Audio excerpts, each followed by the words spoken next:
Bom dia a todos. Eu queria que todos nos sentíssemos na escola bíblica dominical, como se uma classe só. Então vou fazer perguntas, que é o que o professor costuma fazer, né? Todos conhecerão a nossa bandeira, linda, das mais bonitas do mundo, aliás.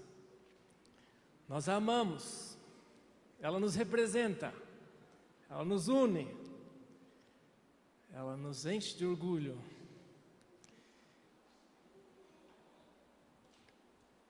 Mas quando a amamos, quantos aqui conhecem a história da bandeira? Se eu perguntasse, por exemplo, a alguém, o que significa o verde? Matas, florestas, mais alguém? Como? Riquezas naturais. Ih, já são 3 interpretações. Eu faço outra pergunta. Como sabem disso? Leram isso em algum decreto-lei?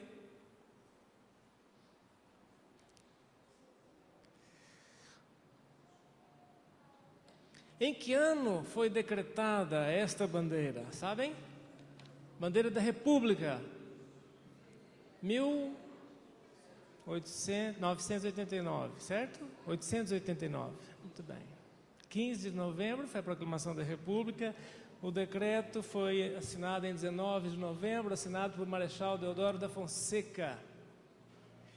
E pesquisando sobre isto, não há nada, eu não encontrei, procurei no Palácio do Planalto, procurei no Inmetro, não há nenhuma explicação legal, original, de decreto que diga que o verde são as matas. Podia ser esperança. O problema é exatamente este. Isto é mais ou menos como a Bíblia, né? Nós amamos, ela nos representa, ela nos une, mas quando começamos a fazer perguntas, e temos que fazer perguntas, como é que você sabe disso?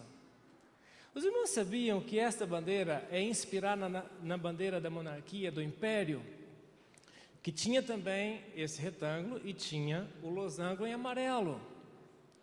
E Dom Pedro I, querendo homenagear as casas reais, colocou o verde, porque era o símbolo da casa de Bragança. E colocou o amarelo, porque a dona Leopoldina, sua esposa, pertencia à causa austríaca, cuja bandeira tinha o amarelo. Não tem nada a ver com ouro, nem com verde, nem das matas, nada. Claro, depois nós damos um jeitinho, não é? Vamos ressignificar a bandeira. O verde é porque temos muitos verdes, muita mata, o amarelo é o ouro, e aí adaptamos, mas não está oficialmente escrito em lado nenhum. Sem falar das estrelas. Que estrelas são estas? Os estados? O círculo é o globo celeste. As estrelas, sim, correspondem aos estados, mas também correspondiam à constelação do Cruzeiro do Sul, às 8h30 de 15 de novembro de 1889, dia da proclamação da República. Foi preciso um astrônomo para desenhar as estrelas. Incrível, tanta coisa que tem a ver com a nossa bandeira, irmãos, e que fala tanto. E assim como a bandeira, para uma boa interpretação bíblica, nós também precisamos de algum estudo. Daí a razão do estudo bíblico dominical, da escola dominical, das mensagens terem ensino para todos nós. Porque o ideal seria o seguinte: eu ir junto do autor e perguntar a ele: por que cargas d'água você colocou aqui ordem e progresso? E o autor iria me dizer o seguinte: porque eu me inspirei no positivismo do século XIX, quando Auguste Comte escreveu amor por princípio, ordem por base e progresso por fim. Isso na França. Mas só o autor sabe disso.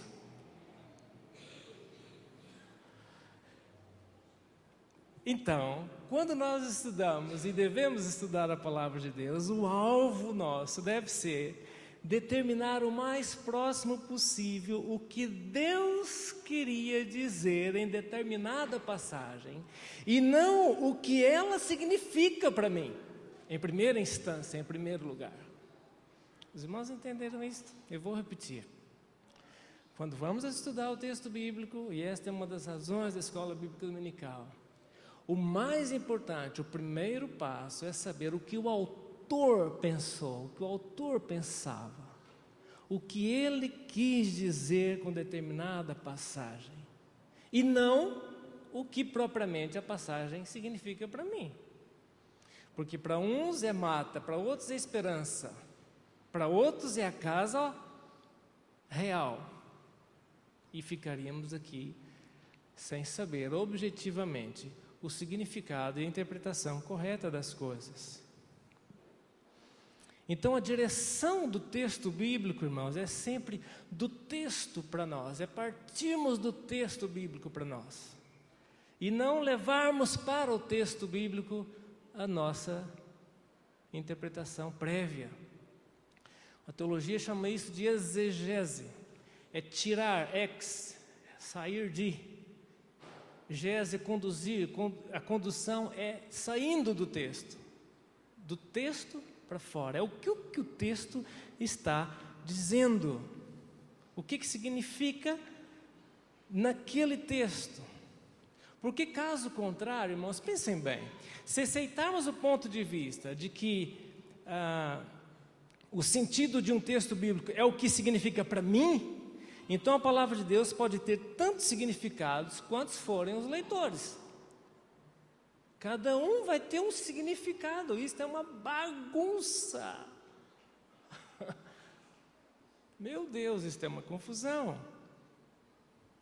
Então a primeira coisa em metodologia aqui é determinar o sentido original do texto, no seu contexto histórico, naquele tempo onde foi escrito, segundo a mensagem dada para os seus leitores em particular. Os primeiros que leram entenderam o quê? O que eles pensavam, o que eles tinham em mente, qual era a cultura, o significado das palavras naquela época. Porque se isto é mal feito, a aplicação do texto será também mal feita. E se a aplicação não se baseia na mensagem original, perde toda a autoridade. Toda. Não tem. E claro, alguns vão me dizer: meu Deus, mas isto exige um trabalho enorme. Exatamente. Por que os apóstolos disseram assim: vocês cuidem aí desses pormenores, que nós precisamos estudar a palavra de Deus? Nós, quando lemos assim muito rapidamente a história de Paulo, parece que ele se converteu e começou logo a pregar. Sabem quantos anos ele foi rever o Velho Testamento? Foi para a Arábia? Os irmãos têm ideia? Antes de começar a pregar? 14 anos. Diz Gálatas. Rever, estudar, conferir, repassar, reformular, desconstruir, construir outra vez. 14 anos. E a gente acha que o seminário é rápido, 3 anos. E estamos prontos.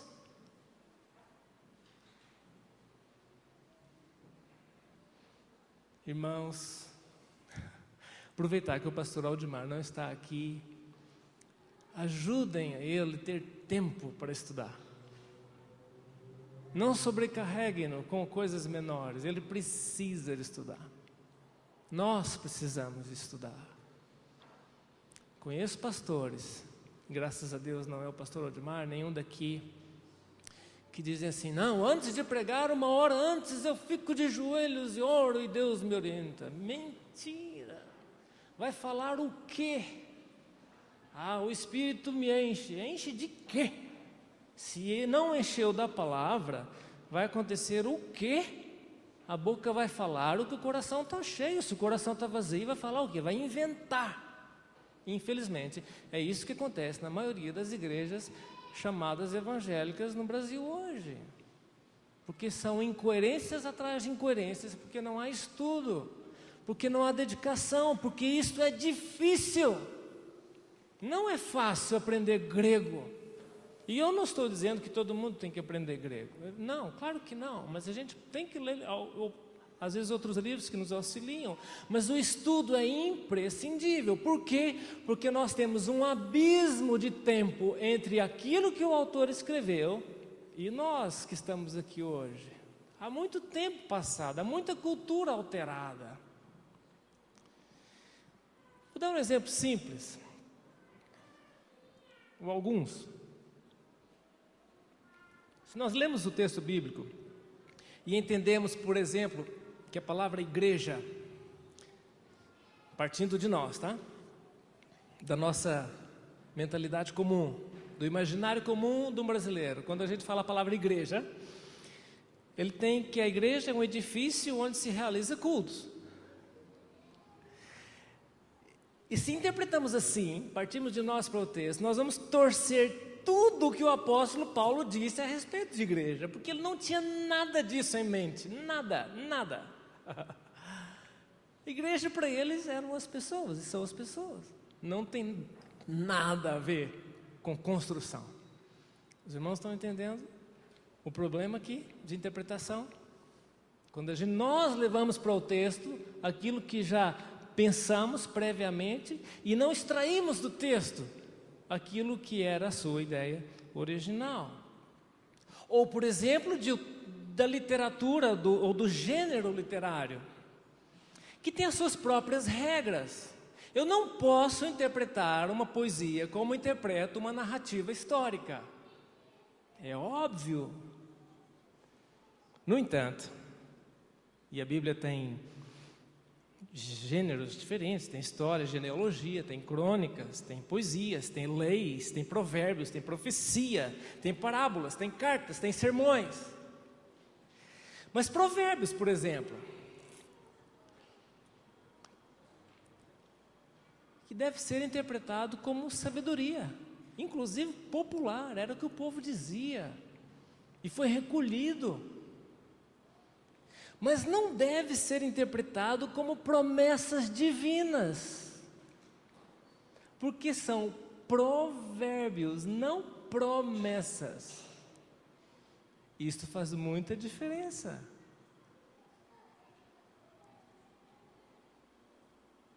Deus escolheu falar a sua palavra através de linguagem humana, histórica. E da mesma maneira como a natureza de Cristo, que Ele é divino e é humano, a Bíblia também é divina, mas escrita por homens, em linguagem humana. Ela tem 3 línguas. Foi escrita em hebraico, aramaico e grego. Não foi escrita em português. Então, tudo que nós temos hoje aqui, foi preciso uma tradução. Traduzir não é fácil. É preciso entender o que o original quis dizer naquela época, naquele contexto, para se traduzir bem. Por isso nós temos várias traduções, e ainda bem que temos, e é bom que tenhamos. Elas nos auxiliarão a entender melhor o sentido do texto. Mas são 3 línguas, 3 maneiras de se expressar. Por exemplo, cada uma delas tem expressões idiomáticas, que é aquelas expressões que no conjunto significam uma coisa, e se nós levarmos em tese a palavra separada, diz outra coisa, não é? Então, precisamos entender isto. Há muitas expressões idiomáticas que se nós traduzirmos ao pé da letra, a interpretação está errada. Estou me lembrando, por exemplo, de um texto em que Jesus usa a metáfora para Pedro, dizendo que ele iria ligar e desligar as coisas. Isso é uma expressão rabínica dos mestres de Israel, que queriam dizer que no ensino e na disciplina eles poderiam declarar proibido ou permitido. Só isto. Tem a ver com a interpretação que os mestres davam. Então, se permitiam, estava ligado. Se não permitiam, estava desligado. Mas a gente lê isto e deixe-me demonstrar na prática o que aconteceu e o que tem acontecido hoje em dia.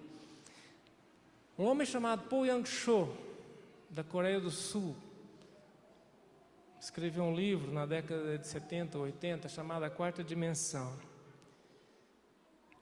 Esse livro influenciou a maioria das igrejas pentecostais e neopentecostais que nós temos hoje. Numa das frases do livro, ele diz o seguinte, usando este texto, que nós precisamos de ligar e desligar e expressar a nossa palavra, ele diz assim: Jesus fica limitado ao que você expressa. Que interpretação estranha. Nós limitamos Cristo? Assim como a pessoa pode liberar o poder de Jesus mediante a palavra falada, também pode criar a presença dele. O quê? Como assim? Meu Deus. Se você não falar a palavra de fé claramente, Cristo jamais pode ser liberado. Por isso é que hoje em dia a gente vai nas igrejas e eles estão declarando, profetizando, e disso, como se o poder da palavra pudesse gerar na realidade as coisas que eles creem. Se é assim, se a minha fé é tão operosa, eu não preciso de Deus para nada. Eu falo e as coisas acontecem. É o poder da fé. Deus fica em segundo plano. Isso é incrível. E o que Paul Yang-cho disse é que a Bíblia diz que tudo que ligares na terra terá sido ligado no céu.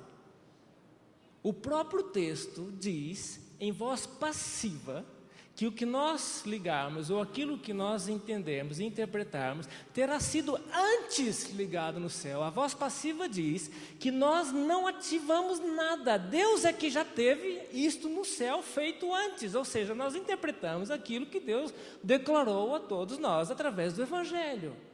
É só isto. É só isto. Nunca ficará ao dispor da igreja algum tipo de poder que altere o céu. É exatamente o contrário. Nós é que dependemos sempre dele. E nós declaramos aquilo que está escrito na palavra, não alguma coisa a mais.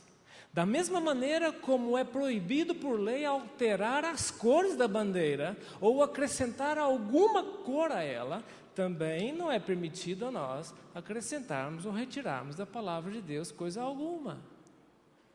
Por isso eu preciso estudar a palavra de Deus para não dizer abobrinhas. Quantas abobrinhas estão sendo ditas hoje para manipular as pessoas? E é nojento isso. Por falta de instrução, por falta de estudo bíblico. A maioria dessas igrejas não tem escola bíblica dominical, não tem interessado em que as pessoas tragam Bíblias e leiam Bíblias. O importante é o que o pastor interpretou, e você tem que aceitar de qualquer maneira, goela abaixo.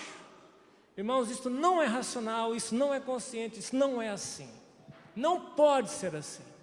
Os irmãos não podem, prestem bem atenção no que eu vou dizer, os irmãos não podem aceitar de primeira mão tudo aquilo que eu estou dizendo. Lembram-se dos crentes de Bereia? Paulo falou, e o texto diz, depois eles foram analisar se aquilo que Paulo estava dizendo estava coerente com a palavra de Deus. Porque Paulo podia estar manipulando e enganando a eles. E os irmãos também. E nós todos devemos fazer o mesmo. Ah, mas o pastor estudou em Harvard. Não é o meu caso, mas talvez apareça aqui alguém que tenha estudado em Harvard. Ok, mas eu quero saber se o que ele está dizendo está coerente com a Bíblia. E se tem lógica, se tem bom senso. Temos que fazer perguntas. Como você sabe disso? Irmãos, aqui está cheio de demônios. Ok, como é que você sabe disso? Ah, porque sei. Porque sei não é resposta. Então vamos amarrar os demônios. E eu tenho que fazer perguntas. Quem é que desamarrou ontem? Porque ontem amarraram também. Estão livres outra vez? A gente tem que fazer perguntas para as pessoas. Vamos expulsar os demônios. E eu pergunto, eles vão para onde? Se eles não estão nas pessoas, uma pessoa não está endemoniada, eles estão onde? No ar. Claro que estão. Foi Deus que os pôs aí. Deus não nos colocou em Marte para ficarmos livres dos demônios. Eles já estavam lá no Jardim do Éden. Ele vai para onde? Tem que estar aí mesmo, uai. E vivamos com isto. Ah, vamos expulsar os demônios. Que isto? Vai expulsar para onde? Que isto? Deixa eles, não tem nada a ver comigo. Vamos pregar o evangelho às pessoas. Mas tem gente que tem esta coisa. E não está escrito na Bíblia isso. Vamos mandá-los para o inferno. Para o inferno? Quem vai mandar o diabo para o inferno é Deus. O problema de Deus com o diabo é de Deus. Eu não tenho mais problemas com o diabo, não tem nada a ver com ele. Aliás, vejam bem como é que acontece, às vezes, as nossas leituras rápidas. E a gente ouve isto. Ah, o diabo é o nosso acusador. Como assim? O que me acusa é a consciência. E quando ela me acusa, eu sou levado ao arrependimento. Se o diabo é meu acusador, então eu devo agradecer a ele por ter me levado ao arrependimento, depois de ele ter gerado em mim a culpa? É uma leitura rápida de Apocalipse capítulo 12, onde diz lá que o diabo é acusador dos nossos irmãos perante Deus. Ele acusa a nós perante Deus para ver se ele tem uma contrapartida para o seu próprio benefício. Ele não está preocupado com a sua vida. Ele vai diante de Deus e nos acusa, como fez com Jó. Porque ele quer dizer diante de Deus mais ou menos isso. Ah, as pessoas pecam e são salvas, então eu também mereço uma chance mais. Tu não podes me condenar porque eu pequei. Eles também são pecadores. O diabo quer sempre o seu próprio bem, só vê o umbigo, só vê ele próprio. Ele não está interessado na sua vida. Nada. Quer que você morra. Isso é bíblico. Mas as pessoas, é o diabo que me acusa. Irmãos, prestem atenção, é a sua consciência que te acusa. Então a culpa é sua mesmo. Tem muita gente que gosta de jogar a culpa no diabo. O diabo é que fez isso. O diabo fez isso. Você fez porque você quis. Porque se jogamos as culpas nos outros, nós nunca corrigimos a vida. Mas isso são leituras rápidas do texto bíblico que não podem acontecer. E é preciso tempo.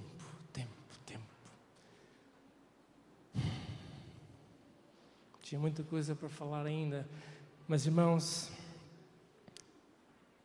de uma maneira muito clara, muito honesta, não é suficiente ler a Bíblia. Desculpem dizer. Já vi gente, eu li a Bíblia 200 vezes. Muito bem. Eu aconselho a ler uma apenas.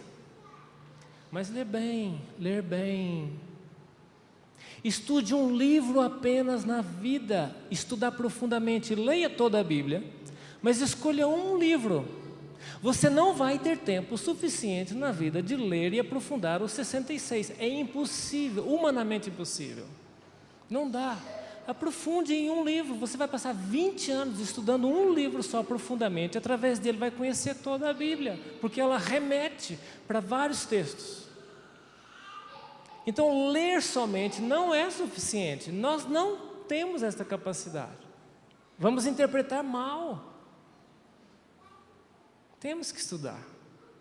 É melhor passar um ano num livro do que ler a Bíblia toda em um ano, para sermos mais profundos.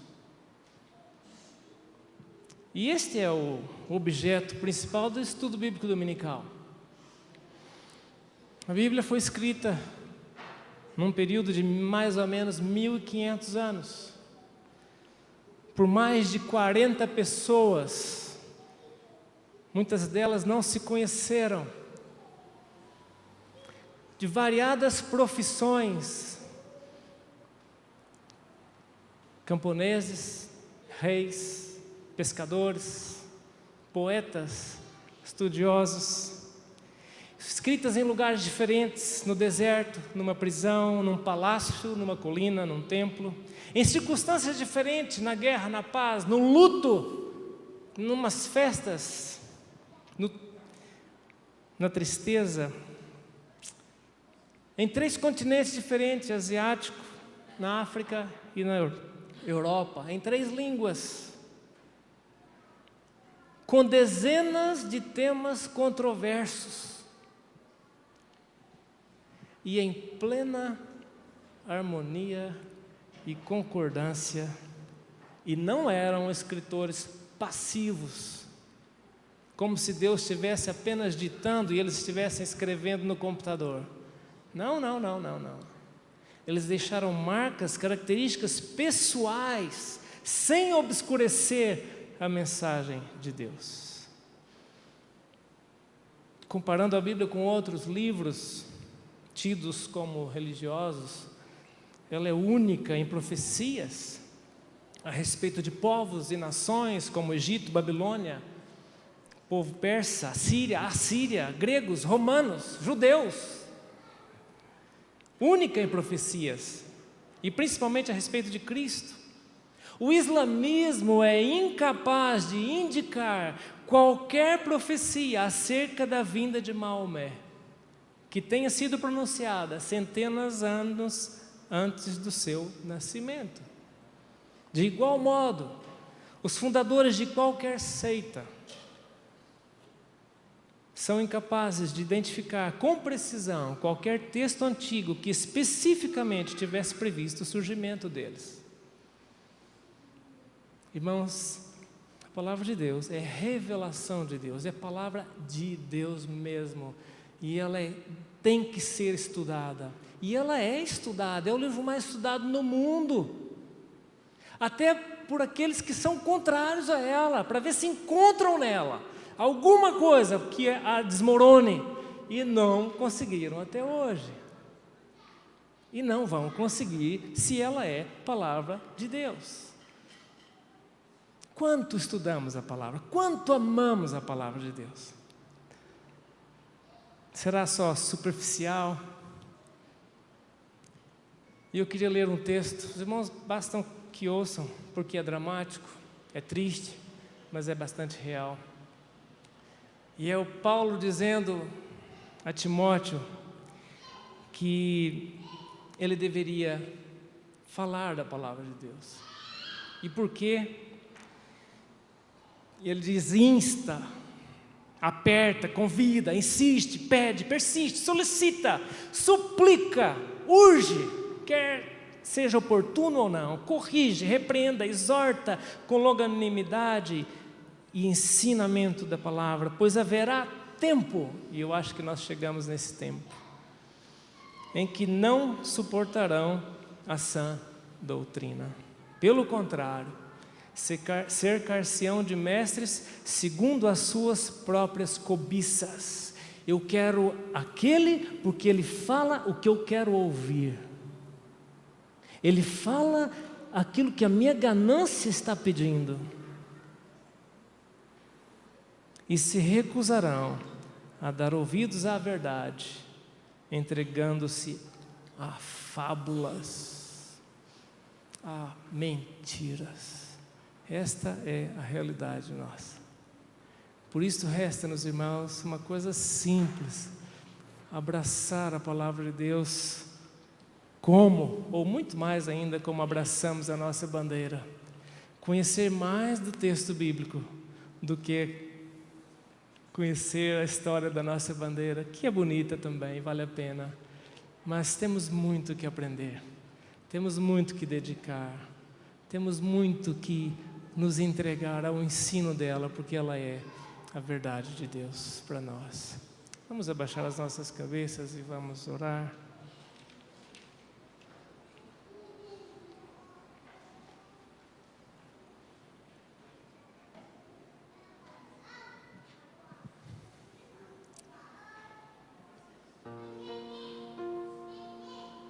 Cada um tenha espontaneamente a sua própria oração mediante esta reflexão.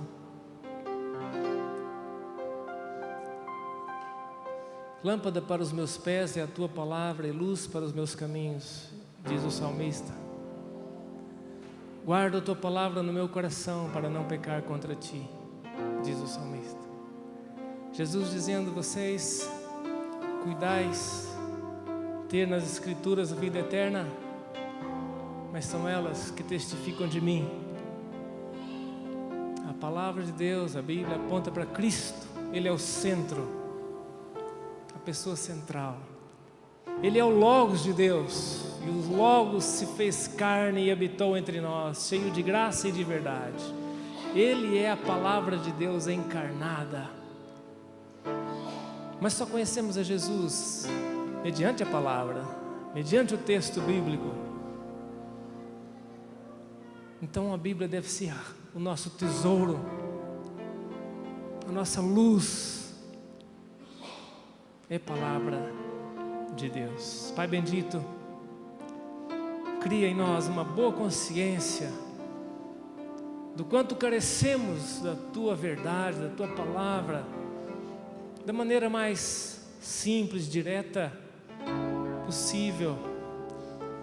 Dá-nos entre nós mestres, professores, que se dediquem com entusiasmo, com ânimo, com trabalho, com suor, para se aproximarem com sinceridade daquilo que Tu queres e Tu quiseste dizer ao Teu povo e queres dizer hoje a nós.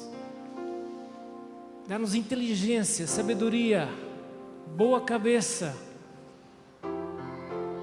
para abrirmos mão, em primeiro lugar, daquilo que pensamos e sabemos, e procurar e retirar do texto bíblico a Tua verdade, porque ela tem autoridade, ela tem vida, e porque ela é viva, porque ela é Tua. Usa-nos a nós como igreja para preservarmos com amor a Tua verdade. Ajuda-nos a não dizer amém a qualquer coisa, a qualquer mensagem, mas a termos cuidado ao confirmarmos qualquer afirmação, para termos a certeza que ela está de acordo com os Teus ensinos, Pai. Dá-nos responsabilidade a todos nós.